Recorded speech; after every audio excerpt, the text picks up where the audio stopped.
ஸ்ரீசக்கர வரதாச்சாரியம் சுத்தசத்வ குருத்தமம் ஸ்ரீநிதிம் ராகவம் வந்தே ஹியபார கருணாகரம். கவசம் கனெக்ட் நேயர்களுக்கு நமஸ்காரம்.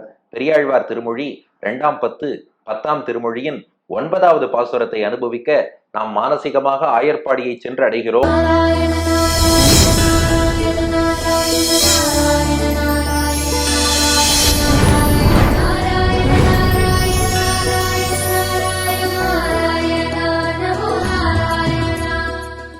பெரியாழ்வார் யசோதை அவள் முன்பு 9வது கோபிகை வந்து நிற்கிறாள்.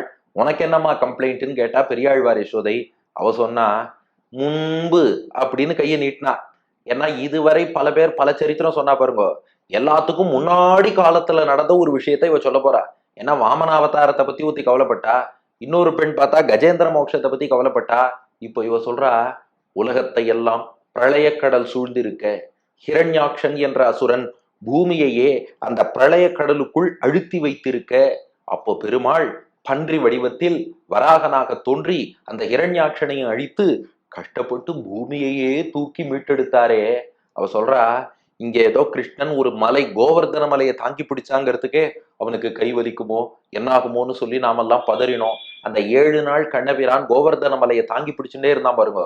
அந்த 7 நாளும் சுத்தி கோபிகைகள்லாம் இருந்து பலவிதமான உணவு வகைகள் பிரசாதம் எல்லாம் தயாரித்து எல்லாம் கிருஷ்ணனுக்கு வழங்கி கொண்டே இருந்தார்களாம். ஆஹா, பாவம் கிருஷ்ணன் மலையை சுமக்கிறான், அவனுக்கு பசிக்கப்படாதுன்னு. அதனாலதான் இன்னைக்கும் நாத துவாரகா என்ற துவாரகையில பார்த்தா கோவர்தன கிரிதாரின்னு கண்ணபிரான் எழுதுருளி இருப்பான். அவனுக்கு பார்த்தா 5 நிமிஷத்துக்கு ஒரு தடவை திரை சேர்த்துருவா. அவருக்கு பிரசாதம் கட்டருளை பண்றோம்னு அந்த நிவேதனம் நடந்துட்டே இருக்கும். அதுக்கே நாம இவ்வளவு பதறினோம், ஒரு மலையை தூக்குறதுக்கு இவ்வளவு பதறினோம். ஐயோ, ஒட்டுமொத்த பூமியையும் தூக்கி இரண்யாட்சன்டேந்து மீட்டு நிலை நிறுத்தினானே. அந்த வராக பெருமாளுக்கு அப்படியாரா கைங்கரியம் பண்ணாளா? ஒன்னும் தெரியல. பாவம், அவர் பாட்டுக்கு ஒரு பன்றி வடிவத்துல அவதாரம் பண்ணார், இங்க அங்க பாய்ந்து விளையாடினார். ஐயோ, இந்த வேதனை என்னால் நினைச்சு கூட பார்க்க முடியல. இனிமேல்லாம் இப்படி பூமியை தூக்க கூடாதுன்னு அவன்கிட்ட சொல்லி வைங்கோங்கிறா. இது என்னமா புது கதையா இருக்குன்னு கேட்டா பெரியாழ்வார் யசோதை, ஆமாம் புது கதையெல்லாம் இல்ல, பழைய வரலாறு என்று அந்த பெண் சொல்கிறாள். 9ஆம் பாசுரம். வானத்து எழுந்த மழை முகில் போல் எங்கும் கானத்து மேய்ந்து கழித்து விளையாடி ஏனத்து உருவாய் இடந்த இம்மண்ணினை தானத்தே வைத்தானால் இன்று முற்றும் தரணி இடந்தானால் இன்று முற்றும். வானத்து எழுந்த மழைமுகில் போல் எங்கும் கானத்து மேய்ந்து கழித்து விளையாடி ஏனத்து உருவாய் இடந்த இம்மண்ணினை தானத்தே வைத்தானால் இன்று முற்றும் தரணி இடந்தானால் இன்று முற்றும். வராக வடிவம் ஒன்று பகவான் எடுத்தானே, அதை அந்த பெண் வர்ணித்து சொல்கிறாள். வானத்து எழுந்த மழை முகில் போல். வானத்திலே நாம் கார் மேகம், மழை பொழியக்கூடிய மேகம்னு பாக்குறோமே, அது எவ்வளவு கருப்பா இருக்குமோ அவ்வளவு கருமை நிறம் கொண்ட பன்றி. பாருங்க, பொதுவா பன்றிகளும் கருப்பு நிறத்தில் உள்ள பன்றிகளை நாம் பார்த்து இருப்போம். சில வெள்ளை பன்றிகள்னு சொன்னாலும் கருப்பு பன்றியும் நாம பார்த்திருப்போம். ஆனா பெருமாள் பன்றி வடிவத்துல வந்தாரே, அது பன்றிக்கான கருப்பு நிறம் இல்லையா, மேகத்தின் கருப்பு நிறமா. ஏன்னா மேகத்தின் கருப்பு நிறம் என்பது மனசுக்கு குளிர்ச்சியையும் ஆனந்தத்தையும் கொடுக்கும். மேகம் மழை பொழிவது போல அவன் திருமேனி நமக்கு கருணை மழையை, அருள் மழையை பொழியும். அதனால கருப்பு நிறத்துல வந்தான். ஆனா அது எப்படிப்பட்ட கருப்புன்னா, வானத்திலே எழுந்த என்றால் நீர் கொண்டு எழுந்தன்னு அர்த்தம். நிறைய தண்ணீரை மொண்டு கொண்டு, வானத்து எழுந்த தண்ணீரை மொண்டு கொண்டு எழுந்த மழை பொழியக்கூடிய முகில், கருப்பு மேகம். முகில்னா மேகம்னு அர்த்தம். அப்போ வானத்திலே எழுந்த நீர் கொண்டு எழுந்த மழை பொழியவல்ல முகில் கருப்பு மேகம் போல். அதை பார்த்தா இவனை பார்க்க வேண்டாம், இவனை பார்த்தா அதை பார்க்க வேண்டாம். அப்படிப்பட்ட ஒரு வண்ணத்திலே பன்றியாக வராகனாக அவதரித்தான். அவதாரம் பண்ணி என்ன பண்ணானா, எங்கும் கானத்து மேய்ந்து கழித்து விளையாடி, அங்கங்க காட்டுக்கு போறான். அங்கங்கே கோரைக்கிழங்கு ஏதாவது கிடைக்குமான்னு பார்த்து அதையெல்லாம் கொத்தி எடுத்து மேய்ந்து சந்தோஷமாக விளையாடி கொண்டிருந்தான். வெயிட், சொன்னதும் நீங்க ஒரு கேள்வி கேட்கணும். அப்பா, பூமியை பிரளய கடலுக்குள்ள மறைச்சு வச்சுட்டான் ஹிரண்யாக்ஷன், அதை மீட்பதற்காகத்தான் வராகன்னு இவர் வந்தார். ஆனா நீங்க என்ன உபன்யாசம் பண்ற? இல்ல, அப்படியே காட்டுல எல்லாம் அப்படியே பன்றி வடிவத்துல பெருமாள் போனார், மேய்ந்து பார்த்தார். கோரைக்கிழங்கு, மாமுனிகள் வியாக்கியானத்துல வேற காட்டுறார். மேய்ந்துன்னா எதை போய் பன்றி மேய்ந்ததுன்னா, நிலத்துக்கு அடியில கோரைக்கிழங்கு இருக்கும், கோரைப்பல்லால கொத்தி கொத்தி கொத்தி கொத்தி அதை எடுத்து மேய்ந்து கழித்து விளையாடி ஆனந்தமாக விளையாடினார்னு சாதிக்கிறார். ஒன்றும் பொருத்தமாவே இல்லையேனா. இதுக்குள்ள ஆழ்ந்த பொருள் இருக்கு. என்னன்னா, பூலோகம் மட்டும்தான் பிரளய ஜலத்திலே மூழ்கியது. ஏன்னா இது எல்லாருக்கும் ஒரு டவுட் வருது, அது எப்படி பூமியிலேயே தானே தண்ணீர் இருக்கு, அதனால இதுக்கு வேற விதமான விளக்கங்கள் கூட சொல்லிடுறா. இல்ல, பூமியில ஒரு பார்ட் மட்டும் தண்ணியில மூழ்கி இருந்தது, அந்த ஒரு பார்ட்டை மட்டும் மேல லெவல் ரைசிங் மாதிரி பெருமாள் பண்ணிட்டாரு. ஆனா மொத்த பூமாதேவி தாயாரையும் மீட்டதாகத்தான் நம் புராணங்கள்ல பாக்குறோம். மேலும் பிரம்மா மனுவிடம் சொல்லும் போது பாகவத புராணத்துல பிரம்மா மனு கிட்ட பூமியில போய் வாழுங்கிறார். அப்போது மனு பிரம்மாட்ட சொல்லும் போது மொத்த பூமியுமே பிளாவியமானா ரசாம்கதா, ரசாத்தல லெவல்ல மொத்த பூமியும் மூழ்கி இருக்கு என்று சொல்வதாகத்தான் பார்க்கிறோம். இன்னும் ஒரு சாமான்யமா சித்திரத்துல கூட, சித்திரம் பிரமாணமாகாது, ஒரு பேச்சுக்கு சொல்றோம், ஒரு சித்திரம் வரையும் போது கூட என்ன பண்றோம், மொத்த பூமி வட்ட வடிவில் வராகனுடைய குறைப்பல்லில் இருப்பதாகத்தானே பார்க்கிறோம். மேலும் ஆழ்வார்களுடைய அனுபவமும் நீலவரை 2 பிறை கவ்வி நிமிர்ந்ததொப்ப கோலவராகம் ஒன்றாய் நிலம் கோட்டிடை கொண்ட எந்தாய் என்றெல்லாம் தான் அவர்களும் பாடியிருக்கிறார்கள். அதனால இது பூமியில உள்ள ஜலமோ இந்த சமுத்திரமோ கிடையாது. பிரளய ஜலம், பிரளய வெள்ளம்ங்கிறது ஒரு தனி ஓஷன். பிரளய காலம் வரும்போது பூமியை அது மூழ்க செய்துவிடும். இந்த ஹிரண்யாக்ஷன்கிற அசுரன் என்ன பண்ணியிருக்கான், அந்த பூலோகத்தை பிரளய காலம் முடிஞ்சதுக்கு அப்புறமும், பிரளயம் எல்லாம் முடிச்சுடுத்து, ஆனா ஹிரண்யாக்ஷன் என்ன பண்ணிட்டான், பூமியை இன்னும் அழுத்தி அழுத்தி அழுத்தி அழுத்தி பூமிக்கு கீழே அதல வித்தல சுத்தல தலாத்தல மகாத்தல ரசாத்தல பாத்தாலன்னு லோகங்கள் இருக்கு. அதுல ரசாத்தல லோகம் லெவலுக்கு பூமியை அழுத்தி அந்த பிரளய ஜலத்துக்குள்ளே நிலைவர வைத்து விட்டான் அந்த ஹிரண்யாக்ஷன்கிற அசுரன். ஆனா பூமிக்கு மேல மூழ்காத லோகங்கள் இருக்கு. புவகா, சுவகா, மகா, ஜனகா, தபகா, சத்தியம்னு மேல ஒரு 6 லோகங்கள் இருக்கு. பூமியை சேர்த்தா மேல 7 உலகங்கள்னு நம்ம சொல்றோம். அந்த லோகங்கள்ல காடு உண்டு, அந்த லோகங்கள்ல நிலம் உண்டு. அங்கே போய் வராக பெருமாள் அப்படியே மேய்வது போல விளையாடினாராம். எதுக்காகனா நெட் பிராக்டிஸ் எடுக்கிறாராம். அதாவது இப்போ நம்ம விராட் கோலி கூட சொன்னார் பாருங்க, சமீபத்துல செஞ்சுரி போட்டுட்டு, இல்ல எனக்கு தனியா கிரிக்கெட் ஆடின்னு இருக்கணும் தேவையில்லை, என் ஃபிட்னஸ்க்கு நான் ஒர்க் பண்றேன், மேட்ச் இருக்குன்னா முன்னாடி ஒரு நெட் செஷன் பிராக்டிஸ் பண்ணுவேன், அதுக்கப்புறம் பாருங்க களத்தில் சந்திக்கிறேன்னு சொன்னார்.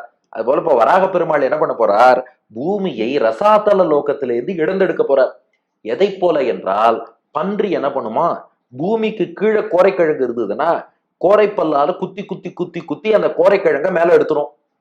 அது போல பிரளய ஜலத்துக்கு கீழே பூமி கோரைக்கிழங்கு போல இருக்கா, இவர் என்ன பண்ண போறார், கோரைப்பல்லால குத்தி குத்தி குத்தி குத்தி பூமியை மேல எடுக்க போறார். அது மெயின் மேட்ச். அதுக்கு முன்னாடி பிராக்டிஸ் எடுக்கணும் இல்லையா, அதனால மேல் உலகங்கள் எல்லாம் எங்கும், இப்ப அப்படியே பாட்டுக்கு பாருங்க, எங்கும் எங்கும் என்றால் எல்லா இடங்களிலும், கானத்து எங்கெங்கெல்லாம் காடு இருக்குன்னு பார்த்தாராம் மேல் உலகங்கள்ல, அந்த காட்டுல போய் மேய்ந்து கோரைக்கிழங்கு எங்க கிடைக்கும்னு மேய்ந்து மேய்ந்து மேய்ந்து அந்த கோரைக்கிழங்கை எல்லாம் குத்தி குத்தி குத்தி குத்தி மேல எடுத்து அதை அமுது செய்து கழித்து, பொதுவா கழித்துனா சந்தோஷப்பட்டுன்னு அர்த்தம், இந்த இடத்துல மாமுனிகள் வியாக்கியானம் கழித்துனா செருக்கோடு கர்வத்தோடுன்ட்டார். பெருமாளுக்கு போய் கர்வம் வருமானா ஒரு வேற அர்த்தத்துல சொல்றார். அந்த கோரைக்கிழங்கை எடுத்து எடுத்து ஆனந்தப்பட்டு விளையாடினார் இல்லையா, உடனே பெருமாளுக்கு ஒரு கர்வமும் ஒரு கான்பிடன்ஸும் வந்துருத்தான். சரி, இதெல்லாம் சரியா பண்ணிட்டோம், இதே போல நம் பூமி தேவியையும் மீட்போம் என்று அந்த செருக்கோடு, என் மனைவியை நான் மீட்கப் போகிறேன் என்ற செருக்கோடு விளையாடி இப்படியே எல்லா இடத்துலயும் விளையாடினாராம். விளையாடிட்டு இனி மண்ணை மீட்கிறேன் என்று ஏனத்து உருவாய், ஏனம் என்றால் பன்றின்னு அர்த்தம், ஏனத்து உருவாய் பன்றி வடிவில் வராக ரூபியாக வந்து இடந்த இம்மண்ணினை, இடந்த என்றால் அப்படி குத்தி மேல எடுக்கிறதுன்னு அர்த்தம். இது இடந்த என்ற வார்த்தை அடிக்கடி நம்ம ஆழ்வார்களுடைய பாசுரங்களிலே பார்க்கலாம். கிடந்த நம்பி குடந்தை மேவி கேழலாய் உலகை இடந்த நம்பி எங்கள் நம்பி, இடந்தன்னா அப்படி குத்தி எடுக்கிறது. அதுக்குதான் கோரைக்கிழங்கு உதாரணம் சொன்னோம். இன்னைக்கு ஸ்ரீமுஷ்ணத்துல வராக பெருமாளுக்கு கோரைக்கிழங்கு தான் விசேஷ பிரசாதமாக சமர்ப்பிப்பார்கள். ஆக கோரைக்கிழங்கை அப்படி குத்தி எடுப்பது போல இடந்த, இடந்து எடுத்த இம்மண்ணினை, மண்ணுனா மண்ணுலகமாகிய பூமி, ஏனத்துருவாய் வராக வடிவம் எடுத்து வந்து இடந்த இம்மண்ணினை அப்படி குத்தி மேல மண்ணை, மண்ணுலகத்தை, பூமியை எடுத்தார். எடுத்ததோடு நிக்கல, இம்மண்ணினை இப்படி மீட்ட இந்த மண்ணை தானத்தே வைத்தானால், தானம்னா ஸ்தானம்னு அர்த்தம், அது இருக்க வேண்டிய இடம். ஸ்தானத்தே, எந்த ஸ்தானத்துல பூமி இருக்கணுமோ, ஏன்னா மேல் உலகங்கள்னா பூஹு, பூஹு தான் இந்த பூலோகம். மேல புவகா, சுவகா, மகா, ஜனகா, தபகா, சத்தியம். கீழே வந்தோம்னா அதல வித்தல சுத்தல தலாத்தல மகாத்தல ரசாத்தல பாத்தால. இப்ப பூமி நடுவுல இருக்கணும், ஆனா அது எங்க போயிடுத்து, ரசாத்தல லெவல்ல அதை பிடிச்சு அழுத்தி நிலை நிறுத்தி வச்சுட்டான் ஹிரண்யாக்ஷன். இவர் என்ன பண்ணாராம், அப்படியே மேல தூக்கின்னு வந்து தானத்தே, மேல புவகா, கீழ் அதலம், நடுவுல பூஹு, பூலோகம், மண். அதை அப்படி வச்சார். அதனாலதான் இன்றைக்கும் இந்த பூமியில் இந்த படைப்பு சுழற்சியை ஸ்வேதவராக கல்பம்னு வராகன் பேர்லயே தான் சொல்றோம். அவர் மீட்டு கொடுத்ததால் தான் இந்த பூமியில இப்போது நம்மால் வாழ முடிகிறது. இப்படி தானத்தே வைத்தானால், இப்படி பூமியை அதன் ஸ்தானத்தில் நிலை நிறுத்தினாரே, இதை பார்த்ததும் இன்று முற்றும், இன்றோடு நாங்கள் முடிந்தே போனோம். ஐயோ, எவ்வளவு பாரம் பூமி, பூமியில உள்ள ஒரு பொருளையே நம்மளால தூக்க முடியல, மொத்த பூமியையும் தூக்கி மீட்டு அதன் இருப்பிடத்துல வேற நிலைத்திருக்கும்படியாக நிலை நிறுத்தி இருக்கிறாரே. ஐயோ, நினைச்சாலே இன்று முற்றும் நாங்கள் முடிந்தே போயிடுவோம். தரணி இடந்தானால் இன்று முற்றும். தரணினா பூமி, இடந்தான்னா உத்தாரணம் பண்ணா மேலே உயர்த்தினான்னு அர்த்தம். தரணி இடந்தானால், ஒரு மலையை தூக்கினாலே கைய வலிக்குமோன்னு பதற நாங்க. தரணி இடந்தானால், இந்த பூமியையே மீட்டெடுத்தானே இன்று முற்றும். அதை நினைச்சு பார்த்தாலே எங்களுக்கு பிராணனே போயிடும் போல இருக்கு. முற்றும் நாங்கள் முடிந்தே போயிடுவோங்கிறாளாம். மாமுனிகள் ஒரு வார்த்தை சேர்த்தார். இத்தால் பிரளயாபன்னையான பூமியை எடுத்தவன் எங்களை விரகப்பழையத்தே தள்ளா நின்றான். ஆன பின்பு அவனாலே நாங்கள் இன்று முடிவுதோம் என்கை. இன்னொரு ஆழ்ந்த அர்த்தம் இருக்கு. பூமி தேவி பிரளய கடல்ல கஷ்டப்பட்டா, அவளை காப்பாத்திட்டார். நான்லாம் கண்ணனை பிரிந்து விரக கடல்ல கஷ்டப்படுறேன், அவனை பிரிந்த துயரம் என்னும் கடல்ல கஷ்டப்படுறேன். இந்த கண்ணீர் கடல்ல இருந்து என்னை காப்பாற்ற மாட்டானா?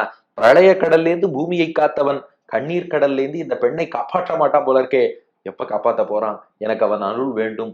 மறுபுறம் இப்படியெல்லாம் பூமியை மீட்டான்னா எனக்கு பார்க்கும் போதே பயமா இருக்கே என்று அந்த பெண் சொல்லிவிட, பெரியாழ்வார் யசோதை சொன்னா, கவலைப்படாதம்மா, இனிமே கண்ணனை பாத்துக்கிறேன். நான் இந்த மாதிரிலாம் ரொம்ப ரிஸ்கான வேலையெல்லாம் செய்ய வேண்டாம்னு கண்ணன்ட்ட பார்த்து இனிமே எல்லாம் பதமா செய்ய சொல்றேன்னு சொல்லி இந்த பெண்ணையும் அனுப்பி வைக்கிறாள். இது பாசுரத்தின் சாரம்.